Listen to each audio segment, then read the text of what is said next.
नमस्कार दोस्तों, स्वागत है।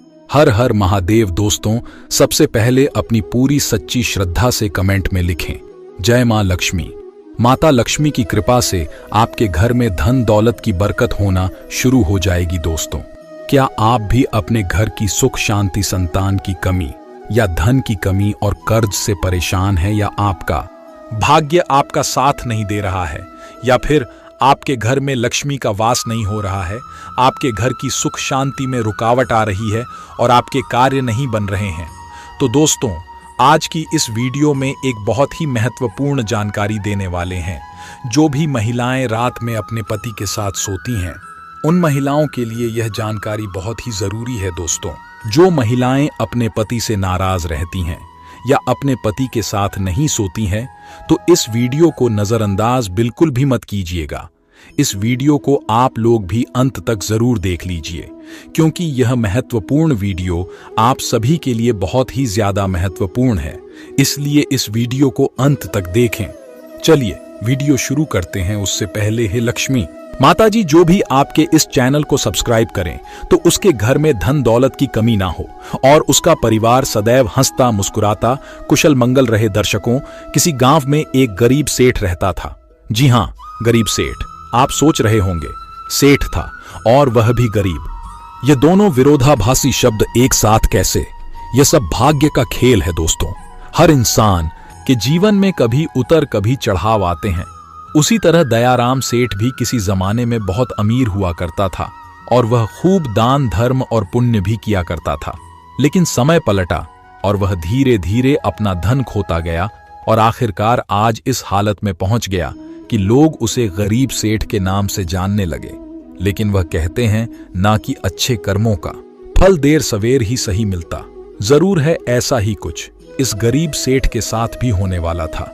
जिस गांव में यह सेठ रहा करता था, वहां पर एक बार राजा के लोगों ने ऐलान किया कि जिसने भी अच्छे काम किए हैं, वह अपने अच्छे काम गिनवाकर राजा से उसके बदले में जो भी उसका मन हो राजा से लेकर जाए। इस ऐलान को सेठ की पत्नी ने सुन लिया। सेठ की पत्नी बहुत खुश हो गई, क्योंकि वह जानती थी कि अपने अच्छे दिनों में सेठ ने अनगिनत पुण्य के काम किए हैं।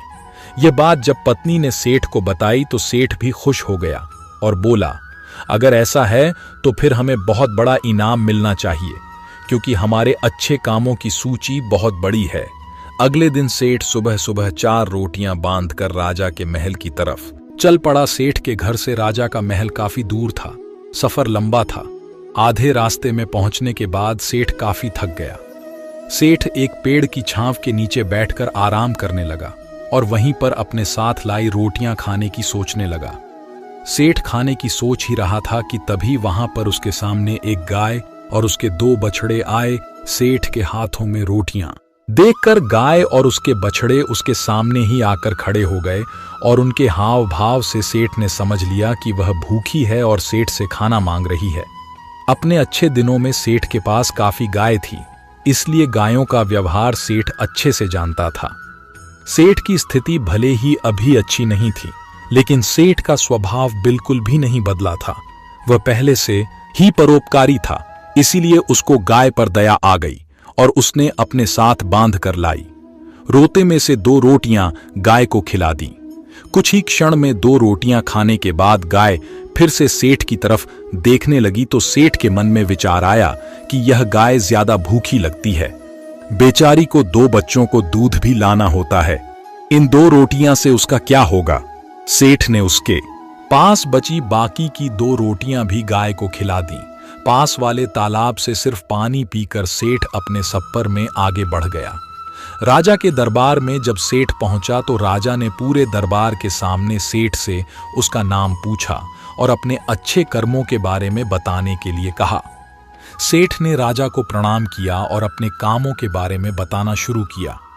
सेठ ने कहा, महाराज, मैंने कई भूखों को खाना खिलाया है, कई मंदिरों में दान दिया है, कई निराश्रित लोगों को आश्रय दिया है, कई तीर्थ स्थान की यात्रा की है, सैकड़ों साधु संतों की सेवा की है। और ऐसे ही दर्जनों काम बताने के बाद सेठ बोला, महाराज, यह है मेरे कई सारे अच्छे कर्मों में से कुछ अच्छे कर्म, उनके बदले आप जो भी इनाम देना चाहे दे दीजिए। थोड़ी देर सोचने के बाद राजा बोला, अगर तुम्हारे कुछ और अच्छे कर्म हैं तो वह बताओ, क्योंकि अब तक तुमने जो मुझे बताए हैं उन्हें मैं अच्छे कर्म की श्रेणी में नहीं गिनता। सेठ को राजा की बात सुनकर बड़ा आश्चर्य हुआ। सेठ ने राजा को हाथ जोड़कर कहा, अगर आपको मेरे बताए यह कर्म अच्छे कर्म नहीं लगता या पुण्य कर्म नहीं लगता तो मेरा बाकी के कर्मों का उल्लेख करना फिजूल होगा। आप मुझे इजाजत दीजिए, मैं वापस जाता हूं। सेठ दरबार छोड़कर जाने लगा। तब राजा के दरबारी में से एक ने राजा के पास जाकर कुछ कहा, जिसे सुनने के बाद राजा ने सेठ को वापस दरबार में बुलाया। राजा बोला, तुमने अपने आज की अच्छे काम के बारे में तो बताया ही नहीं। सेठ बोला, महाराज, आज मैंने कोई अच्छा काम किया ही नहीं, फिर मैं आपको कैसे बताऊं। राजा ने इस दरबारी को खड़े होकर सारी घटना बताने के लिए कहा जिसने राजा को उसके बारे में बताया था।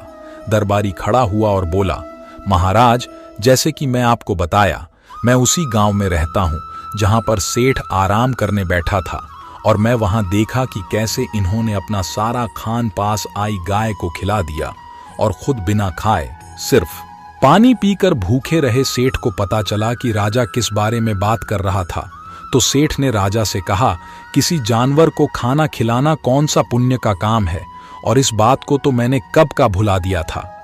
राजा ने सेठ से कहा, मेरे महान गुरुजी के बताए अनुसार मैं भी उन्हीं कामों को पुण्य कर्म मानता हूं जिन्हें करते समय सच में निस्वार्थ भाव से किया जाए, उसी के लिए किया जाए जिसको उसकी जरूरत हो, और सबसे बड़ी बात उस काम को करने के बाद भुला दिया जाए। यही कारण है कि आज तुमने जो काम किया वह तुम्हारे किए गए। आज तक के सभी कामों में सबसे उत्तम और सर्वश्रेष्ठ था जिसके लिए तुम सच में इनाम के हकदार हो। इसके बाद राजा ने उस सेठ को अपना सबसे विश्वसनीय सेवक का पद दे दिया। उस राजा के दरबार में बैठने का अब अवसर मिल चुका था। वह बहुत खुश हुआ।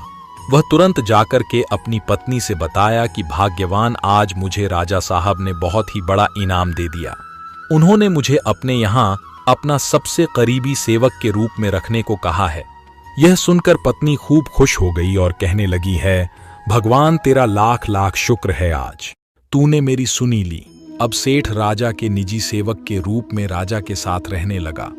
राजा उस पर बहुत ज्यादा भरोसा करता था, क्योंकि उसे पता था कि सेठ बहुत ही ईमानदार आदमी है। वह कभी भी झूठ और बेईमानी नहीं करेगा। दरबार में जब भी कोई मुख्य कार्य होता तो वह कार्य राजा साहब उस सेठ को ही सौंपते, और राजा साहब का कार्य सेठ भी बड़ी ही ईमानदारी के साथ अपनी देखरेख में ही करवाता था। एक दिन राजा अपने महल में बैठा हुआ था और वहां पर उसका निजी सेवक सेठ भी उन्हीं के साथ बैठा हुआ था। तभी अचानक वहां पर एक सिपाही आता है और राजा से कहता है कि राजा साहब, आपसे कोई साधु मिलना चाहता है। तब राजा ने आदेश दिया कि उन्हें सम्मानित पूर्वक हमारे पास ले आओ। सिपाही बाहर जाता है और साधु को अपने साथ सम्मान पूर्वक अंदर लेकर आता है। राजा उस साधु को बड़े सम्मान पूर्वक अपने महल में रखता है और उसे भोजन पानी आदि करवाता है। इससे साधु राजा साहब से बहुत खुश हो जाते हैं। उसके बाद साधु राजा साहब से कहते हैं कि हे राजन, मैं आपकी सेवा भाव को देखकर बहुत प्रसन्न हुआ, इसलिए मैं आपको एक छोटी सी सीख देना चाहता हूं जिसे अपने जीवन में जरूर उतार लीजिएगा। उन्होंने कहा कि हर पुरुष को सदैव इस बात का याद रखना चाहिए कि हमेशा किसी भी पुरुष को अपनी पत्नी से बहुत अच्छे संबंध रखना चाहिए, और यदि कभी पति या पत्नी के बीच में कोई अनबन या कोई झगड़ा होता है तो उसे समय रहते जरूर सुलझा लेना चाहिए, क्योंकि पति पत्नी के आपसी कलह के कारण घर में गरीबी और दरिद्रता वास करने लगती है। इसलिए पति और पत्नी के बीच में स्नेह होना बहुत ही आवश्यक है। हर पुरुष को यह बात याद रखनी चाहिए कि कभी भी किसी भी पति को अपनी पत्नी से गुस्सा होकर दूर नहीं रहना चाहिए, क्योंकि इस प्रकार पत्नी के हृदय में बहुत बड़ा दुख पहुंचता है और पत्नी घर की लक्ष्मी मानी जाती है, और यदि लक्ष्मी को ही दुख पहुंचेगा तो घर में धन दौलत की कमी आना शुरू हो जाएगी, घर में गरीबी आने लगेगी।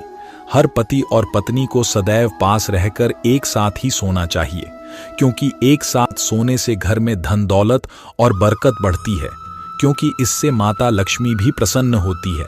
जब घर की लक्ष्मी प्रसन्न रहेगी तो माता लक्ष्मी जरूर प्रसन्न रहेगी। इतना कहकर वह साधु राजा के राजमहल से चले जाते हैं। कुछ दिन बाद एक दिन राजा का रानी से झगड़ा हो जाता है और वह दोनों अलग अलग जगह पर रहने लगते हैं, अर्थात दोनों एक दूसरे से दूर रहने लगते हैं।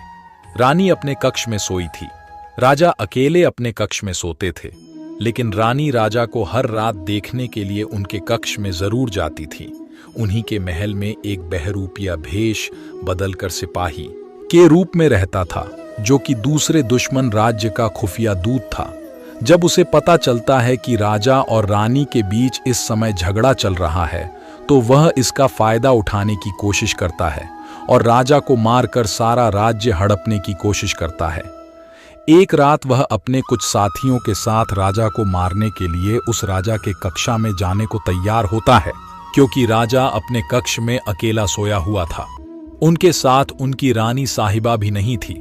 वह खुफिया दुश्मन दूत राजा साहब के कमरे में घुसा और तभी उधर से रानी राजा को रात में देखने के लिए उनके कमरे की ओर आ रही थी। जैसे ही उन्होंने देखा कि कोई उन्हें मारने के लिए उनके कमरे में जा रहा है, तभी रानी ने पीछे से कुछ सिपाहियों को भेजकर उसे पकड़वा लेती है। सुबह जब राजा को यह सब कारनामा पता चलता है, तब वह रानी का लाख लाख धन्यवाद देता है और उसे उस साधु की बात याद आती है कि उसने कहा था, सदैव पति पत्नी को आपस में मिलजुल कर एक साथ रहना चाहिए, क्योंकि इससे घर में धन दौलत की बरकत होती है और सभी का भाग्य अच्छा बना रहता है। यदि सही वक्त पर रानी उसको अगर ना पकड़ पाती तो शायद मेरा धन दौलत और प्राण सब कुछ दूर हो जाता।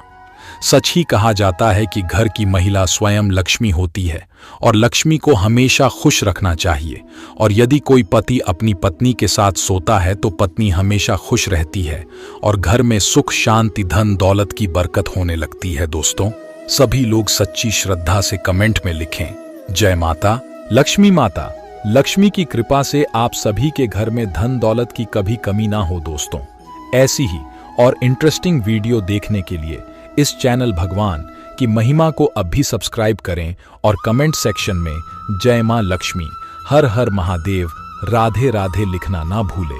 धन्यवाद।